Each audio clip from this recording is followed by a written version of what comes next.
quick mention, this is like my second attempt for recording this, because the thing is that my first video for this was 21 minutes long. And someone tried to call me when I was doing said recording. So I was like, no, I'm not going to have it 21 minutes. That's insane. So here I am to try and make a video about Sonic Racing Crossworlds, standing here like this. And also, I have finally learned how to get rid of the stuff above me. Do you know how? This is how. But there we go. So, Sonic Racing Crossworlds. Let's get into it. So, Sonic Racing Crossworlds has recently had its network closed beta, which is basically just a beta for Sonic Racing Crossworlds. And I got the chance to play it, and I'm going to be honest here, I really enjoyed it. Now, I'm going to go through what I think about this game, and more importantly, I'm going to be comparing it to like 3 racing games. Actually, no, I'm going to be comparing it to 4 because... Actually, no, I'm going to be comparing it to 5. So the 5 racing games I'll be comparing it to is, of course, the previous Sonic Racing game, Team Sonic Racing. Then, of course, the 2 racing games it is heavily based on, which is Sonic and All-Star Racing Transformed and the Sonic Riders franchise. Because obviously, with the inclusion of Jet the Hawk, Storm, and Wave... Wait, I just realized the fact that... Wait. Oh, wait, it's Wave, isn't it? I'm sorry, I've been calling her something else this entire time. I do apologize.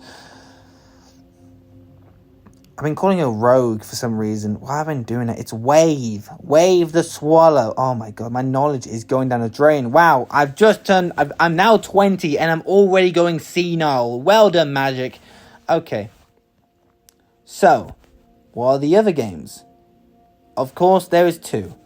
There is the big boy of karting games, Mario Kart 9. Now, yeah, I should be comparing this to Mario Kart 8. However, due to the fact that Mario Kart 9 is most likely going to release about the same, maybe the same time frame as Crossworlds, as just like how Frontiers released. I think Frontiers released near enough to Mario Wonder. So I guess Sega's like, do you know what? Let's do it again and just see who gets the better deal. Of course, my guess is Mario Kart 9, because Mario Kart 9 is like most likely going to be good. But Crossworlds might have them due to the fact of, I don't know, the fact that they are on more consoles than Nintendo allow themselves to be on. Like, I'm not joking. Nintendo are still only having the stuff on Nintendo. I know everyone will have a Nintendo Switch, or Nintendo Switch 2, so there is that.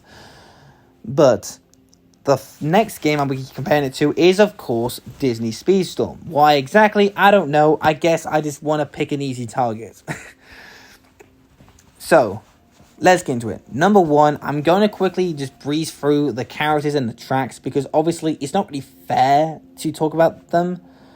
Because the thing is, this is about the beta, not the full version of the game. Obviously, there's a lot more characters, like 18 to 20 characters off the bat. So, obviously, we can't really talk that much about the characters. What I can say is the selection is quite nice. Like, you got Sonic, Tails, Knuckles, Amy, Shadow. As well as that, you've also got Eggman, Cream, and Zaz. Now, of course, Cream's involvement is very nice. Because, we didn't really get Cream in the last racing game, Team Sonic Racing. And the fact that she's now in this one is a nice showing. The fact that Sonic Team has finally realized the fact that the biggest mistake that Team Sonic Racing made was not having the full Team Rose team. Because they decided to replace Cream with freaking Omochao. At least he's now an item. There is the other thing, the fact that the characters all have their own types, which is very nice. Of course, Sonic and Shadow are like speed types, of course. However, each character has their own stats, which is very nice. I do like that. However, it also helps with the, guess what? Customization. Yes, the customization feature from Team Sonic Racing is back, but a lot more in depth. Like, shall we say, you can swap your cars quite a lot. What makes things even better is, my guess is that when the full game releases, you'll be able to have a lot more cars to customize. Like, think about it. You'll have Sonic, Shadow, and so many more characters by the time the actual game releases.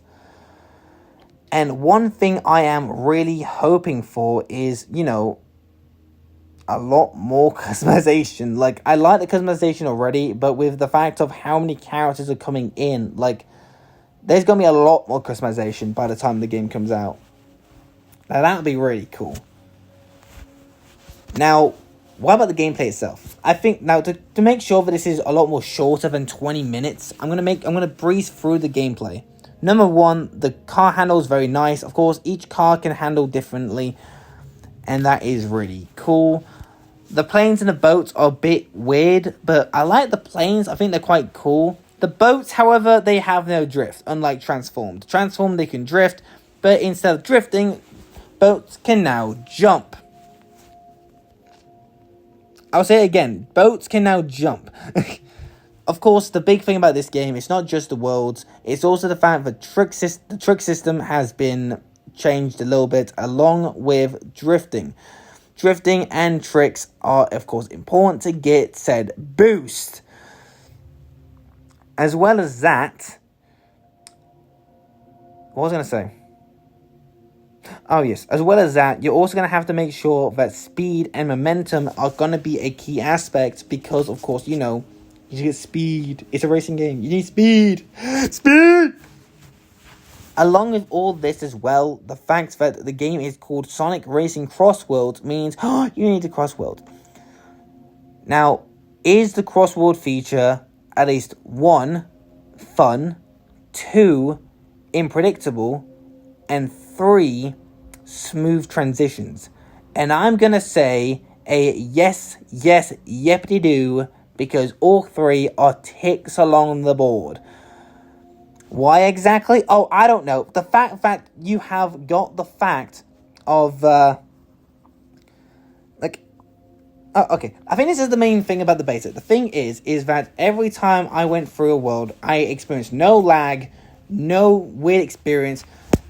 There was no weird thing. Except for that one time I used the drill wisp.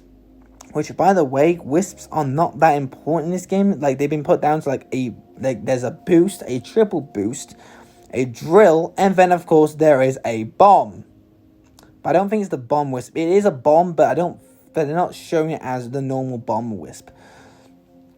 But it is, the same. We also have the cyan wisp as well, but there's a lot more normal items alongside with the wisp. And it's not just, it's not like wisp overload. There is other things alongside with the wisps this time, which is very, very nice.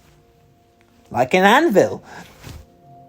Okay, but seriously, did Crossworlds at least provide to be fun? Yes, they were very fun, very unpredictable, and very, very chaotic. And there is the word. I just said it. Chaotic.